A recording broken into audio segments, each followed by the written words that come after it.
semuanya, selamat pagi. Selamat berbakti di dalam virtual PD online PT Dinamika Ekspresindo Group. Kita semua memasuki di tahun 2021, sama-sama kita bersyukur dan sama-sama kita berharap kepada Tuhan di masa-masa pandemi seperti ini. Kita tetap menantikan pertolongan Tuhan dan kita percayai ada janji-janji yang ajaib di dalam setiap aspek kehidupan kita maupun juga di dalam keseluruhan company kita. Tema kita tahun ini, tahun 2021, temanya adalah The Winner, dan kita semua bisa mengakhiri maupun menjalaninya dengan penuh kemenangan. Pagi hari ini kita dilayani tim intern kita dan cukup surprise. Mereka semua mempunyai bakat, potensi yang terpendam, dan kali ini mereka mulai bisa memakai potensinya memberkati kita semuanya. Ayo kita berdoa memulai acara ini. Bapa, kami mengucap syukur untuk tuntunan-Mu yang luar biasa di dalam setiap kehidupan kami dari tahun ke tahun, dan khususnya kami Engkau berikan anugerah-Mu. Di tahun 2021 kami semua dalam anugerah kesehatan, dalam anugerah-Mu di dalam menghidupi ini, menjalani dengan tuntunan-Mu yang luar biasa. Kami mengucap syukur untuk perusahaan yang ada dan untuk setiap pribadi kami yang bergabung dengan kami maupun yang ada di tempat ini. Kami mengucap syukur untuk tuntunan-Mu dan kami menyerahkan Tuhan sepanjang acara ini ke dalam tangan kasih-Mu. Engkau yang bekerja, Engkau yang beracara memberkati setiap tim pemuji dan penyembah maupun pembawa firman, dan sampai terakhir dan selamanya dalam anugerah-Mu. Kami serahkan Tuhan waktu yang ada dalam tangan kasih-Mu. Kami mau memulai bersama dengan Engkau. Di dalam nama Tuhan Yesus kami mengucap syukur dan menyerahkan. Amin.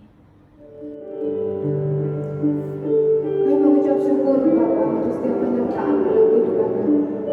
Kalau tahun kemarin Kau boleh Tuhan sertai kami, hingga boleh melewati tahun ini dengan baik.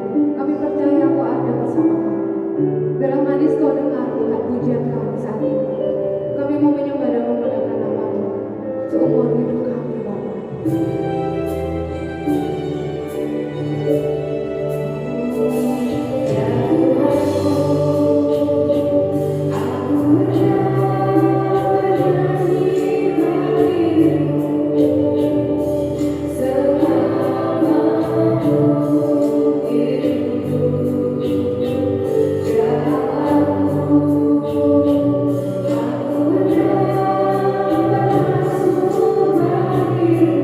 Oh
Kami mau mencari Engkau Tuhan, karena kami tahu hanya kepadamu kami bisa mendapatkan kedamaian, mendapatkan ketenangan, mendapatkan sukacita. Kami datang kepadamu Tuhan.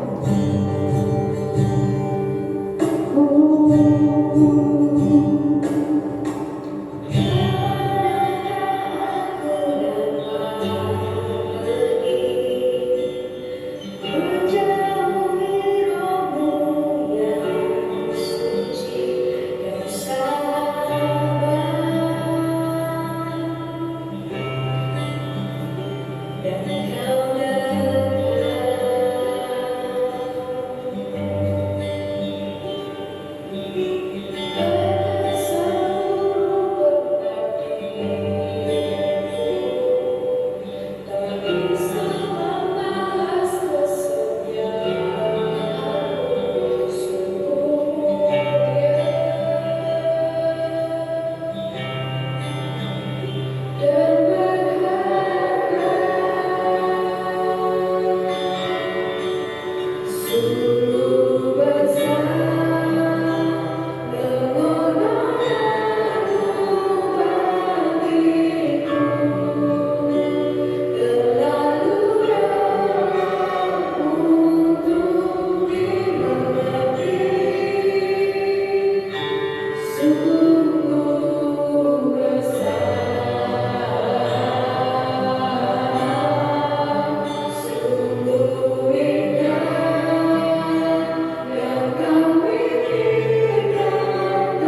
Shalom saudara dikasih Tuhan.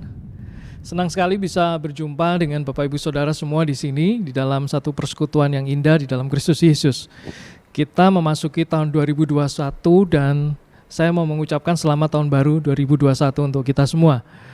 Bapak Ibu Saudara, kita sudah melewati satu masa yaitu tahun 2020, mungkin disebut sebagai saat-saat paling berat, kondisi yang paling berat sepanjang sejarah manusia. Kita mengalami pandemik dan semua orang mengalaminya, tidak ada satupun yang terlewat. Tetapi saya ingin membagikan kebenaran firman Tuhan pada saat ini, memasuki tahun 2021, mari kita mulai mengatur ulang kembali semua prioritas kehidupan kita. Hal-hal mungkin yang dulunya nampaknya penting, dulu mungkin nampak penting, sekarang mungkin jadi tidak penting. Kita perlu mengubahnya, kita harus berubah dan bahkan mengubah itu menjadi prioritas yang kesekian. Saya ingin mengajak setiap kita sebelum kita masuk ke dalam perenungan firman Tuhan untuk berdoa lebih dahulu. Tuhan, terima kasih. Kami bersyukur kalau kami ada sampai hari ini itu karena anugerah-Mu. Kami mau bersyukur Tuhan untuk penyertaan-Mu, Allah yang setia, yang tidak pernah meninggalkan kami. Urapi pemberitaan firman pada hari ini, biarlah setiap kami yang mendengar dicerahkan oleh Roh Kudus. Amin, amin. Nah, umpamakan tahun 2021 ini sebagai satu lintasan lari yang panjang. Ambil saja lari maraton gitu ya. Dan tentunya kita tahu bahwa lari maraton itu membutuhkan stamina yang prima, daya tahan tubuh yang kuat, yang dia bukan berlari cepat tetapi berlari dalam waktu yang lama. Kita harus terus berlari dan menjadi pemenang. Nah, tema yang diberikan kepada saya adalah pemenang. Nah, saya mau membahasnya dan bagaimana kita memiliki mentalitas sebagai seorang pemenang. Bagaimana sikap kita untuk terus berlari di sepanjang tahun 2021 ini. Mari kita renungkan di dalam satu kebenaran firman Tuhan di dalam 1 Petrus 1 ayat yang ke-13. 1 Petrus 1 ayat yang ke-13 saya bacakan. Sebab itu siapkanlah akal budimu, waspadalah dan letakkanlah pengharapanmu seluruhnya atas kasih karunia yang dianugerahkan kepadamu pada waktu penyataan Yesus Kristus. Rasul Petrus di dalam suratnya ini memberikan nasihat yang relevan, yang sesuai dengan kondisi yang sedang kita hadapi pada hari-hari ini. Kita mau belajar beberapa prinsip kebenaran firman Tuhan dari 1 Petrus 1 ayat yang ke-13 ini. Ada 3 hal yang saya ingin bagikan kepada setiap kita saat ini. Dan pada saat saya menyampaikan ini, 3 hal ini, saya akan selalu sertakan dengan langkah praktis. Hal praktis apa yang akan bisa atau yang dapat kita kerjakan. Yang pertama adalah siapkanlah akal budimu. Prepare your minds for action. Di dalam kebenaran ini firman Tuhan menantang setiap kita untuk mempersiapkan pikiran kita untuk bertindak. Oleh karena itu, saudara yang dikasih Tuhan, ambillah waktu yang khusus, mulailah kembali untuk menata cara berpikir kita, menata ulang pemikiran kita, dan jangan menyerah dengan kondisi yang kita hadapi sekarang. Kondisinya mungkin sulit, kondisinya mungkin susah, tetapi kita perlu mengambil waktu untuk kembali menata ulang pikiran kita. Ingat bahwa semua orang di seluruh dunia saat ini sedang mengalami hal yang sama. Kalaupun kita saat ini mengalami kesulitan, mengalami suatu kondisi yang susah, semua orang mengalami hal yang sama. Pergumulan yang dihadapi juga sama. Semua orang saat ini sedang mengalami hal yang sama, bukan kita saja. Nah, tadi hal yang pertama adalah siapkanlah akal budimu. Saya mau mengutip dari seorang penulis yang bernama Casey Treat. Dia berkata begini, "The greatest battles are fought in the mind." Pertempuran yang terbesar itu terjadi di dalam pikiran kita. Ingat bahwa pertempuran yang besar bukan terjadi di luar sana. Bukan di luar rumah kita, di luar kantor kita, bukan di luar kondisi atau sekeliling kita. Tetapi pertempuran yang terhebat, yang terbesar justru terjadi di dalam pikiran kita. Apa yang ada di dalam pikiran kita, itu yang akan menentukan perjalanan kita sepanjang tahun 2021, bahkan akan mempengaruhi seluruh kehidupan kita ke depannya. Hidup kita ini sepenuhnya dikendalikan oleh pikiran kita, dikendalikan oleh apa yang kita percayai di dalam pikiran kita, dikendalikan oleh apa yang kita setujui di dalam pikiran kita. Bahkan dikendalikan oleh ide, dikendalikan oleh gagasan, semua pendapat yang terus-menerus masuk ke dalam pikiran kita. Bahkan mungkin belum tentu semuanya itu benar, tetapi apa yang masuk itu di dalam pikiran kita itu yang mengendalikan kita dan menentukan seluruh kehidupan kita. Oleh karena itu saya boleh katakan bahwa kemenangan dan kekalahan kita diawali dari pikiran kita. Ada sebuah kutipan yang saya juga temukan gitu, dan mungkin saya nggak tahu penulisnya siapa atau siapa yang mencetuskan atau mengutip perkataan ini. Tetapi kalau Bapak Ibu Saudara tahu dari siapa, ketik aja di kolom komentar di bawah, oh tulisan dari ini. Kira-kira seperti ini bunyinya, your mind is a weapon, keep it loaded. Pikiranmu adalah senjata, usahakan tetap penuh terisi. Artinya jangan biarkan pikiranmu itu kosong, jangan biarkan otakmu kosong, karena itu adalah sebuah senjata. Saya nggak tahu siapa yang menulisnya. Kalau Bapak Ibu Saudara tahu, coba ketik aja di bawah. Nah, langkah praktis apa sekarang yang perlu kita lakukan? Yang pertama, biasakan untuk membuat rencana yang tertulis. Biasakan membuat rencana yang tertulis. Kenapa? Karena kita ini sering lupa, bahkan kita ini seringkali melupakan banyak hal yang penting. Nah, dengan membiasakan menulis rencana, kita merencanakan dan kemudian kita tulis, apakah itu di dalam sebuah buku atau kita menulisnya di dalam gadget kita mengetiknya, menyimpannya di dalam laptop kita. Paling enggak, tulislah semua rencana kita. Kenapa? Dengan membiasakan kita menuliskan rencana, maka kita sedang mempersiapkan pikiran kita untuk tetap terasah dan aktif. Pada saat kita menuliskan rencana, kita seperti seorang pelari tadi, seorang pelari maraton yang akan berlari lebih lama dan menyelesaikan garis akhir. Nah, yang kedua, langkah praktisnya adalah baca Alkitab dan dengarkan khotbah. Nah, Bapak Ibu Saudara yang dikasihi Tuhan, kita bisa menemukan sekarang ada banyak materi pengajaran, khotbah gitu, kutipan-kutipan itu ada di internet. Kita bisa mendapatkannya di mana-mana. Tetapi yang saya inginkan adalah bacalah Alkitab kita. Alkitab kita. Mungkin kita sudah lama nggak membaca Alkitab kita. Kita mungkin cukup mendengarkan khotbah saja, tapi nggak cukup. Perlu membaca Alkitab kita. Kenapa? Alkitab kita, di dalam Alkitab, di dalam Mazmur 119 dikatakan bahwa firman Tuhan itu adalah pelita dan terang bagi jalan kita. Dia pelita bagi kaki kita, dia menerangi langkah-langkah kita. Firman itu akan menjadi cahaya untuk jalan kita ketika kita menemui kegelapan. Nah, Bapak Ibu Saudara, saya percaya bahwa hari-hari ini tidak ada satupun orang yang hidup tanpa firman Tuhan. Tidak bisa. Tidak ada satu orang pun yang dapat hidup tanpa firman Tuhan. Oleh karena itu, untuk menjaga, untuk menyiapkan akal budi kita, bacalah Alkitab kita. Yang ketiga adalah baca buku yang bagus. Coba cari buku yang bagus. Enggak sekedar membaca, baca buku yang bagus dan tulis kembali beberapa poin yang penting. Nah, ini mungkin ada banyak orang atau ada kita yang belum terbiasa dengan hal ini. Mungkin kita belum terbiasa. Tapi kalau kita mencoba melakukannya, membaca buku yang bagus dan kemudian kita menulis kembali beberapa poin yang penting, memberikan catatan kecil mungkin, itu akan membantu pikiran kita untuk didisiplinkan dan kita akan tetap terasah terus-menerus. Yang keempat, langkah praktis yang perlu kita lakukan adalah belajar sesuatu yang baru. Wah, semasa pandemik yang lalu dan sampai hari ini kita belum tahu kapan pandemik ini berakhir. Ada banyak teman-teman yang belajar sesuatu yang baru selama pandemik. Ada yang mencoba resep masakan yang baru dan akhirnya keterusan. Yang sebelumnya dia nggak bisa masak dan kemudian menemukan resep, mencobanya berulang kali dan akhirnya menjadi satu masakan, bahkan menjadi satu kue yang nikmat. Ada resep baru yang dicoba, belum pernah. Tapi yang lucunya juga ada yang berkata begini, saya belum pernah menyapu rumah sebelumnya.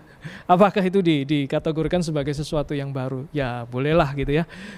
Belum pernah nyapu rumah, akhirnya mencoba menyapu. Tapi lakukan sesuatu yang baru. Bahkan video ini direkam pada saat saya berkhotbah, diedit oleh seorang teman yang belajar tentang bagaimana editing video itu semasa pandemik, dan akhirnya karya-karyanya cukup bagus juga gitu. Oleh karena itu saya meminta teman saya nih untuk merekam saya dan mengeditnya. Jadi kalau editannya bagus, Bapak Ibu Saudara bisa berikan komentar di bawah gitu ya. Ini hasil belajar sesuatu yang baru. Ada lagi yang mencoba bernyanyi dan kemudian berkolaborasi dengan penyanyi yang lain di YouTube, di sosial media yang lain. Intinya Bapak Ibu Saudara, belajar sesuatu yang baru. Kenapa? Ada sebuah artikel yang saya baca dan itu menarik sekali karena dikatakan bahwa otak kita ini didesain untuk mampu menerima dan mempelajari hal-hal yang baru setiap hari. Ini keren sekali. Ini sebuah fakta. Otak kita ini punya kemampuan, dia tidak lemot gitu ya. Dia nggak jadi lambat, terlalu penuh ketika kita belajar informasi yang baru, sesuatu yang baru setiap hari. Oleh karena itu, poin yang keempat tadi dari hal yang praktis yang bisa kita lakukan adalah belajar sesuatu yang baru.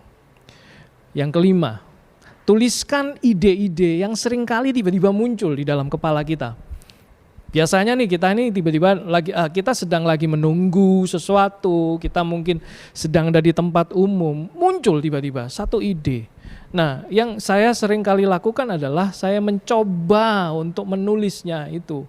Ide itu bisa muncul dan tiba-tiba dia hilang lagi, kita nggak ingat. Kalau kita nggak menuliskannya, maka ide itu bisa hilang. Coba tulis, ini penting, tapi seringkali diabaikan gitu ya. Ide ini kita bisa dapati di mana saja, kapan saja gitu, dari siapa saja. Bahkan mungkin ketika kita berbicara dengan orang yang jauh lebih muda dari kita, bisa anak kita atau orang yang kita temui di jalan yang mungkin tidak sengaja kita cuma ngobrol 5 menit dan kemudian tiba-tiba ada ide dari percakapan itu yang mungkin gak ada hubungannya dengan percakapan kita, tapi ide itu muncul. Nah, jangan abaikan. Tulis segera ide itu. Seorang teman berkata dia menulis ide-ide yang muncul itu dan itu penuh bukunya akhirnya, atau buku itu penuh dengan banyak sekali ide yang muncul, yang pop up gitu, yang muncul seketika. Jangan abaikan, ini penting. Tapi gimana? Setelah ide itu ditulis, apakah perlu dibagikan? Jangan, disimpan dulu. Kenapa? Kita perhatikan langkah berikutnya. Yang keenam tadi, kelima, yang keenam adalah punyai waktu teduh setiap hari. Nah, ini penting. Punyai waktu teduh setiap hari. Mulailah dengan 20 menit lebih dulu. 20 menit, ingat ya, 20 menit lebih dulu. Kalau kita belum pernah melakukannya, lakukan 20 menit lebih dulu. Kenapa kok 20 menit? Karena kemampuan konsentrasi kita rata-rata tidak bisa melebihi 20 menit. Rata-rata ya. Bisa jadi ada yang mampu, ada juga yang kurang. Nah, apalagi sekarang dengan kondisi dengan era sosial media yang sangat masif seperti sekarang ini, bahkan mungkin penikmat TikTok ya, TikTokers gitu ya. Katanya konon konsentrasi dan fokus rata-rata setiap orang menurun banget, tinggal atau sisa cuma 3 menit saja. Nah, latihan seperti ini harus ditingkatkan. Coba waktu teduh, ambil waktu teduh, enggak melakukan kegiatan apa-apa. Apakah itu di pagi hari jauh lebih dianjurkan? Apakah menjelang kita beristirahat malam hari atau siang pada saat kita sedang beristirahat makan? Ambil waktu teduh, minimal 20 menit. Nah, latihan ini perlu ditingkatkan. Setiap minggu naikkan, sampai kita punya kemampuan untuk memiliki waktu teduh 1 jam setiap hari. Langkah praktis apa? Nah, saudara bisa menuliskannya di bawah. Bisa menambahkan dengan daftar hal-hal praktis yang lainnya yang bisa engkau tulis di bawah. Tuliskan di kolom komentar di bawah, apakah itu harus mengikuti seminar, webinar, cari teman diskusi, sekolah online, dan sebagainya. Lakukan, persiapkan akal budimu. Tuliskan di kolom dan kemudian mungkin juga bisa bercerita satu sama lain dan kita akan kaget Karena ternyata ada begitu banyak sebenarnya yang bisa kita kerjakan asal kita mau persiapkan pikiran kita untuk kita bisa bertindak. Nah, poin yang kedua adalah dari 3 hal yang kita bisa pelajari dari 1 Petrus 1 ayat yang ke-13 adalah waspadalah atau sadar dan berjaga-jaga. Dalam bahasa Inggris dikatakan be sober. Siapkan akal budimu dan waspadalah yang kedua. Nah, kata waspada di sini berarti sadar dan kemudian waras. Ada seorang yang berkata, ada sebuah buku yang menulis juga bahwa tempat yang paling berbahaya justru ketika kita berada di tempat yang paling nyaman, paling aman. Kenapa? Karena di tempat itu kewaspadaan kita menurun. Kita menjadi lebih rileks. Ketika seseorang berada di medan peperangan, di medan pertempuran, dia harus punya kesadaran dan kewaspadaan yang tinggi. Kenapa? Karena kalau dia lengah, dia bisa kena tembak dan dia mati. Nah, saudara yang dikasih Tuhan, kita perlu lihat bahwa waktu-waktu yang sedang kita hidupi sekarang seperti masa perang. Boleh katakan bahwa ini masa krisis. Artinya kewaspadaan kita harus kita tingkatkan, sadar dan berjaga-jaga. Hari-hari yang sedang kita hadapi adalah hari-hari yang sulit. Sebuah kondisi yang kita katakan sama seperti kondisi yang perang, kondisi krisis. Anggap sajalah ini masa perang, masa krisis. Bahkan kita berperang dengan diri kita sendiri, kita harus menaklukkan diri kita sendiri. Meningkatkan kewaspadaan dan menyadarkan diri sendiri betapa penting untuk kita ini memiliki satu sikap hidup yang selalu berjaga-jaga. Nah, saya mau ambil contoh dari sebuah bangsa, yaitu bangsa Jepang. Saya mau ambil contoh ini. Bangsa Jepang adalah salah satu bangsa yang memiliki kewaspadaan atau tingkat kewaspadaan yang tinggi. Ini contoh yang baik. Kenapa? Karena kita tahu bahwa kondisi alam Jepang atau bangsa Jepang ini seringkali mengalami gempa bumi. Setiap hari mereka harus mengikuti berita atau ramalan cuaca melalui aplikasi yang ada, sampai mereka mendesain aplikasi sehingga setiap orang tahu apa yang akan terjadi, ramalan cuaca, bencana atau gempa bumi yang akan terjadi kapan. Dan mereka mengantisipasi kegiatan mereka supaya mereka bisa mengantisipasinya itu sepanjang hari. Mereka terlepas dari bencana itu. Nah, ada satu kata di dalam bahasa Jepang yang berkata demikian, bosai, bukan bonsai. Bonsai beda. Ini kata ini bosai. Bosai artinya bersiap dan bersikap di dalam menghadapi bencana. Di Jepang, beberapa tempat ada toko-toko yang khusus menyiapkan untuk mereka bisa menghadapi bencana. Jadi dijual paketan gitu ya. Setiap anggota keluarga bahkan di Jepang ini harus menyiapkan satu backpack, tas ransel yang isinya adalah air minum dan makanan kaleng untuk 3 hari. Kemudian ada kompor portabel, perlengkapannya, obat-obatan pribadi, ada senter, ada tisu di sana, ada baterai, bahkan radio kecil. Kenapa kok radio kecil? Karena kalau listrik atau saluran listrik atau internet atau jaringan yang lain down, maka baterai radio kecil ini akan sangat membantu untuk mereka mendengarkan instruksi berikutnya. Ada kantong plastik dan sebagainya. Jadi satu tas ransel itu berfungsi untuk diisi oleh barang-barang yang berguna untuk masa-masa darurat. Ketika ada gempa, maka setiap anggota keluarga, kalau di keluarga itu ada 4 orang, maka ada 4 ransel yang masing-masing orang harus membawa 1. Itulah yang menjadi prioritas mereka. Mereka harus segera pergi kalau terjadi sesuatu, membawa backpack itu keluar dari rumah.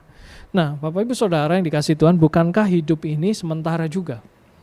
Seharusnya kita juga mempersiapkan perlengkapan darurat seperti cerita tadi. Oke, nah apa sih langkah praktis yang bisa kita lakukan? Yang pertama dari aplikasi dari pelajaran yang kedua adalah tetapkan ulang prioritas kita. Pilih dan pilah mana yang bisa menjadi tujuan utama, paling utama kita saat ini. Karena prioritas yang salah akan menghancurkan kehidupan kita. Dari kisah yang tadi kita sempat pelajari tentang bangsa Jepang, ada sikap bosai tadi.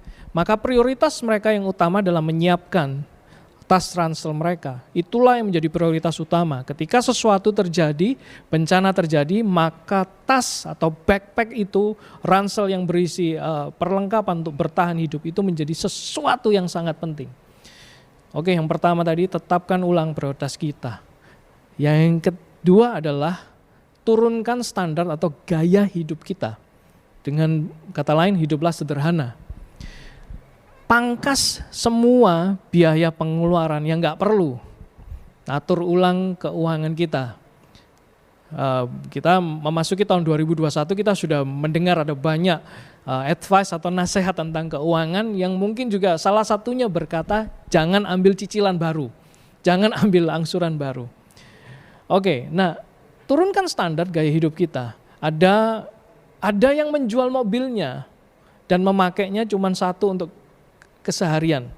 Karena yang bersangkutan punya lebih dari satu mobil. Akhirnya dijual dan tinggal satu untuk keseharian. Terus ada yang menjual sepeda mahalnya. Nah, ini yang saya ingin sampaikan adalah dari pelajaran tadi ada satu pola hidup bangsa Jepang, yaitu mereka hidupnya minimalis. Mereka sangat berhati-hati untuk hal itu. Mereka memangkas semua supaya mereka bisa hidup lebih sederhana. Nah, Bapak Ibu Saudara sekalian, ada dua hal ini yang harus kita awasi dari gaya hidup. Dua hal ini adalah, kalau saya sebutnya 2C, gengsi dan spekulasi. Gara-gara gengsi dan spekulasi, orang akhirnya kehidupannya jadi berantakan. Budgetnya meningkat, beban hidupnya bertambah. Nah, hal praktis yang ketiga adalah dana darurat. Kita dikenal dengan emergency fund. Siapkan dan sisihkan setiap bulan dari pendapatan kita. Sebelum kita belanjakan, kita harus sisihkan lebih dulu. Nah, berapa banyak dana darurat yang harus kita siapkan? Itu sekitar sejumlah 6 kali pengeluaran kita setiap bulan. 6 kali pengeluaran setiap bulan. Oke, misalkan pengeluaran kebutuhan pokok kita, pengeluaran kita 4 juta rupiah setiap bulan. Maka yang harus kita siapkan, fokus kita untuk menyiapkan dana darurat adalah 24 juta. Artinya itu untuk 6 bulan masa emergency. Nah, langkah-langkahnya gimana kita nggak bisa bahas di sini. Bapak Ibu Saudara bisa mencarinya itu. Ada banyak sekali resources itu. Nah, khusus untuk topik ini kita bisa pelajari nanti. Waktu kapan kita bisa, di waktu yang berbeda kita berbicara secara spesifik bagaimana menyiapkan hal ini. Tapi ini menjadi prioritas utama. Siapkan dana darurat karena kita nggak tahu tahun 2021 apa yang akan terjadi beberapa bulan ke depan, kita tidak bisa prediksi. Sekarang kita masuk pelajaran yang ketiga. Hal yang ketiga kita bisa pelajari dari 1 Petrus 1 ayat yang ke-13, yaitu letakkanlah pengharapanmu pada kasih karunia. Set your hope fully on the grace. Nah, ibarat seperti pelari maraton tadi, yang berlari bukan untuk berlari cepat, tetapi dia harus berlari lebih lama karena jaraknya jauh, bukan 100 meter, bukan 200 meter, tetapi sekitar 42 kilometer. Maka bagi pelari maraton ini, pengharapan dia adalah apa? Garis finish dan hadiah. Dia berfokus kepada pengharapannya, yaitu garis finish dan hadiah. Sehingga pada saat dia berlari, motivasi yang paling utama adalah dia berlari untuk mencapai garis finish dan mendapatkan hadiah. Demikian juga kehidupan rohani kita, Bapak Ibu Saudara. Letakkanlah pengharapan kita pada kasih karunia, satu yang ada di depan. Jadikanlah itu sebagai garis finish, sebagai hadiah kita. Nah, garis finish ini atau hadiah ini bagi pelari itu adalah sebuah pengharapan yang besar. Dia akan terus berlari untuk memandang ke depan. Dia tidak akan menoleh ke belakang. Dia tidak pernah berlari dan kemudian menoleh ke belakang. Dia berlari terus ke depan. Apapun yang terjadi di sekitarnya, kiri kanan, dia akan terus tetap berlari memandang ke depan. Nah, menurut saya ini adalah waktu-waktu yang tepat untuk kita bertanya secara jujur di dalam hati kita masing-masing. Pertanyaannya adalah, apakah keselamatan di dalam Kristus Yesus sudah aku miliki saat ini atau belum? Apakah ketika ajal menjemput, waktu itu tiba, kita ini sudah mendapatkan bagian di dalam kehidupan yang kekal? Ini jadi pertanyaan penting buat setiap kita. Ketika kita sadar bahwa hidup kita saat ini sudah menerima pengampunan dan penebusan dosa di dalam Kristus Yesus, sesungguhnya kita adalah orang-orang yang memiliki pengharapan yang pasti. Pengharapan yang pasti di dalam Tuhan Yesus. Lukas 21 ayat yang ke-36, berjaga-jagalah senantiasa sambil berdoa supaya kamu beroleh kekuatan untuk luput dari semua yang akan terjadi itu. Dan supaya kamu tahan berdiri di hadapan anak manusia. Nah, ayat ini adalah rangkaian firman Tuhan, firman Yesus kepada murid-muridnya ketika menghadapi hari-hari yang terakhir. Hal yang tidak boleh kita pisahkan dari kata waspadalah adalah sikap berjaga-jaga sambil berdoa. Ini berarti bahwa kewaspadaan kita bukan hanya peka akan kondisi yang terjadi di sekitar kita, tetapi juga peka akan suara Tuhan. Itu hanya bisa kita peroleh, kita dapati kalau kita ini senantiasa berkomunikasi dengan Tuhan, Sang Pencipta kehidupan kita. Nah, setiap komunikasi yang kita bangun dengan Tuhan akan meningkatkan kepekaan kita akan kehadirannya di dalam hidup kita. Billy Graham mengatakan demikian, doa secara sederhana bisa dikatakan adalah percakapan dua arah antara kita dengan Tuhan. Makin sering kita berdialog dengan Tuhan melalui doa-doa kita, kewaspadaan kita ditingkatkan. Percakapan dan komunikasi yang kita bangun dengan Tuhan akan terus menajamkan kewaspadaan kita.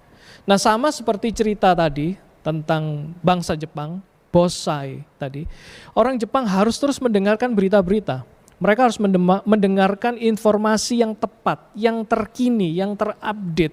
Supaya mereka bisa bersiap menghadapi bencana atau keadaan sulit dengan tindakan yang benar. Bangun kembali oleh karena itu Bapak Ibu Saudara, kehidupan doa kita setiap hari. Karena relasi yang kita bangun akan meningkatkan kewaspadaan kita untuk berjaga-jaga akan bahaya yang akan terjadi di depan. Langkah praktisnya apa? Yang pertama adalah langkah praktisnya, akui segala kelemahan dan keterbatasan kita di hadapan Tuhan. Kita perlu datang di hadapan Tuhan, akui, Tuhan ampuni aku terbatas, aku lemah. Jangan malu untuk mengakuinya di hadapan Tuhan. Akui bahkan segala dosa dan permasalahan kita. Akui, jangan sungkan, jangan malu. Yang kedua, langkah praktis yang kita bisa lakukan adalah biasakan curhat ke Tuhan lebih dulu. Ingat ya, biasakan curhat ke Tuhan lebih dulu. Jangan curhat di sosial media, bahaya gitu ya. Hari-hari ini kalau kita curhat di sosial media bahaya. Kita gak makin waspada maka malah kita makin menjadi terbebani. Karena bukan hanya orang lebih banyak tahu permasalahan kita, namun ada juga banyak orang yang tidak bisa memahami kita dan kemudian menjadi beban buat kita. Nah, yang ketiga langkah praktisnya adalah naikkan doa sederhana sebelum engkau melakukan segala sesuatu. Oke, saya ulangi ya. Yang ketiga adalah langkah praktisnya adalah naikkan doa sederhana, a simple prayer, sebelum kita melakukan segala sesuatu. Biasakan bicara gini, Tuhan Yesus tolong aku, Roh Kudus pimpin aku. Enggak cuman kita berdoa makan saja. Kita berdoa minta berkat Tuhan sebelum kita makan atau sebelum kita tidur atau bangun tidur dan sebagainya. Kita enggak itu. Berdoalah gini, berdoalah singkat-singkat bahkan ketika kita bekerja. Misalkan kita sedang mau bertemu dengan seseorang, kita akan melakukan satu dealing, kesepakatan bisnis. Kita bisa naikkan doa sederhana sepanjang perjalanan kita. Kita berdoa, Roh Kudus tolong aku untuk aku berbicara dengan orang ini. Tuhan tolong aku untuk mengerjakan ini. Tuhan tolong aku. Biasakan naikkan doa-doa yang sederhana sebelum kita melakukan segala sesuatu. Kelihatannya simpel, kelihatannya sederhana, tetapi dampaknya sangat luar biasa. Kalau tidak percaya, engkau bisa praktekkan. Amin. Saya berdoa supaya setiap kita diberkati oleh pelajaran apa yang kita ambil dari 1 Petrus 1 ayat yang ke-13 tadi. Persiapkan akal budimu, waspadalah, dan kemudian letakkanlah pengharapanmu seluruhnya pada kasih karunia yang dianugerahkan padamu pada waktu penyataan Tuhan Yesus Kristus. Mari kita berdoa, dan kalau di antara kita yang melihat tayangan ini, ada yang belum menerima Kristus Yesus sebagai Tuhan dan Juru Selamat, izinkan saya untuk berdoa untuk saudara supaya Roh Kudus memberikan pewahyuan, memberikan hidayah, memberikan inspirasi tentang keselamatan itu. Mari kita berdoa. Tuhan, terima kasih, kami bersyukur untuk firman yang sudah kami dengar saat ini. Kiranya Tuhan, apa yang kami dengar bisa menjadi tuntunan di dalam kehidupan kami, menjadi hikmat di dalam kami melangkah. Roh Kudus, tolong kami. Kami terbatas, tapi kami mau menyerahkan diri kami kepada Engkau yang memimpin seluruh kehidupan kami. Tuhan, saat ini hamba-Mu juga berdoa kalau ada di antara yang melihat tayangan ini, yang rindu hatinya untuk mengenal Kristus lebih lagi, mengenal Yesus lebih lagi, dan belum mengambil keputusan untuk menerima Yesus sebagai Tuhan dan Juru Selamat. Tuhan, Engkau mengurapi saat ini, Roh Kudus berikan hidayah-Mu, berikan pewahyuan-Mu, berikan inspirasi-Mu, berikan pengetahuan yang dari Engkau, sehingga Tuhan Engkau mencelikkan hati mereka, membuka mata mereka tentang keselamatan yang dari Engkau. Terima kasih Tuhan, Engkau memberkati perusahaan ini juga ya Bapa. Apapun yang mereka lakukan, pimpinan dan semua staf yang ada, dengan kasih karunia-Mu. Dan kiranya Tuhan menandai setiap apapun yang mereka lakukan dengan keberhasilan. Terima kasih Tuhan. Di dalam nama Yesus kami berdoa. Amin. Tuhan Yesus memberkati Bapak Ibu Saudara semua.